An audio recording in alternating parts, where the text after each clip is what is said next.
Bota po vjon nga konfliktet. Tensionet globale po arrin një pikë kritike teksa bota përballet me një sër konfliktesh të rrezikshme që po ndikojnë direkt në sigurinë ndërkombëtare. Pas luftës së vazhdueshme të Rusisë kundër Ukrainës, një tjetër përplasje e rrezikshme po merr hovë në lindjen e mesme. Së fundmi, Izraeli ka ndërmarrë sulme ndaj objektivave në territorin iranian, duke rritur ndjeshëm frikën për shkallëzim të mëtejshëm ushtarak mes dy vendeve që prej kohësh ndodhen në një marrëdhënie armiqësore. Reagimet ndërkombëtare nuk kanë munguar, vende të mëdha po bëjnë thirrje për vetëpërmbajtje. Si duhet të sillet Kosova pas zgjerimit të konfliktit në lindjen e mesme? Një sfidë serioze për arkitekturën globale të sigurisë përfshirë edhe shtetet e vogla si Kosova. Profesor Dr. Mohamed Racaj, në një përgjigje për Bota Sot, thotë se zgjerimi i konflikteve në lindjen e mesme si ai Izrael-Iran kërkon që Kosova të rishikojë strategjinë e saj të sigurisë. Në këtë kontekst, ai thotë se vendi duhet të fokusohet në forcimin e mbrojtjes, zhvillimin e FSK sipas standardeve të NATO-s, thellimin e bashkëpunimit me SBA dhe NATO. Zgjerimi i konfliktit në lindjen e mesme, si ai midis Izraelit dhe Iranit, përbën një sfidë serioze për arkitekturën globale të sigurisë, por edhe për shtetet e vogla e të brishta si Kosova.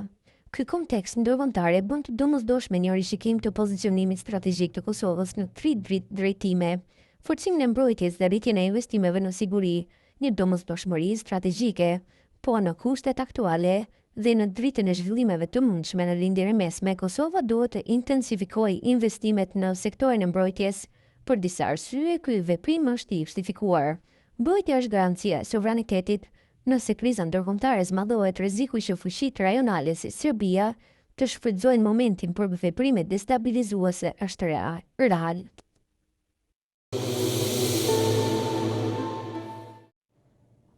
Shoqëria historike ruse e themeluar nga Akademia e Shkencave Rusisë dhe disa media shtetërore në atë vend njoftoi se do të hapë një zyrë në Serbi dhe se në krye të Këshillit të Përfaqësisë do të jetë Aleksandr Vulin, i shefi i shërbimit sekret të Serbisë. Organizata ruse udhëhiqet nga Sergej Narishkin, drejtori i shërbimit të inteligjencës së jashtme të Federatës Ruse. Vulin dhe Narishkin janë takuar disa herë pasi Rusia ka nisur pushtimin në shkallë të plotë të Ukrainës në vitin 2022. Ky veprim është pasuar me vendosjen e sanksioneve nga Bashkimi Evropian kundër zyrtarëve të Kremlinit, por Serbia, edhe pse kandidati për antare në BE, nuk u është bashkuar atyre sanksioneve. Ajo i ka vazhduar marrëdhëniet me Moskën, për të cilën gjë shpesh ka qenë përgjegjëse dhe vet Vulin. Dy përfaqësi të shoqërisë historike ruse.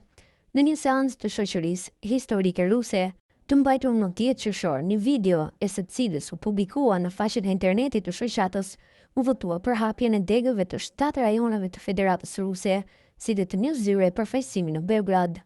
7 muaj më parë, më 13 dhjetor të vitit 2024, në faqen e internetit të shoqërisë u publikuan informacione se në Serbi është hapur një zyrë përfaqësimi dhe sa ajo drejtohet nga Nebojša Kuzmanović, drejtori i arkivës të Vojvodinës, që është një institucion shtetëror me seli në Novi Sad.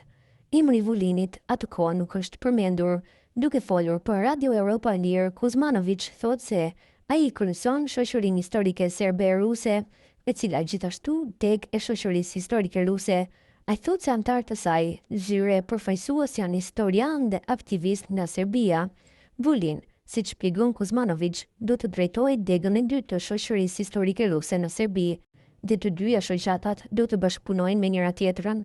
Ne do të bashkëpunojmë me shoqatën e kryesuar nga Aleksandr Vulin. Ne kemi punuar në mënyrë autonome që nga dhjetori i vitit 2024, meqense jemi vetëm shkencëtar, besoj se me hyrjen e politikanëve do të hapen mundësi për të përmirësuar punën, thot Kuzmanović.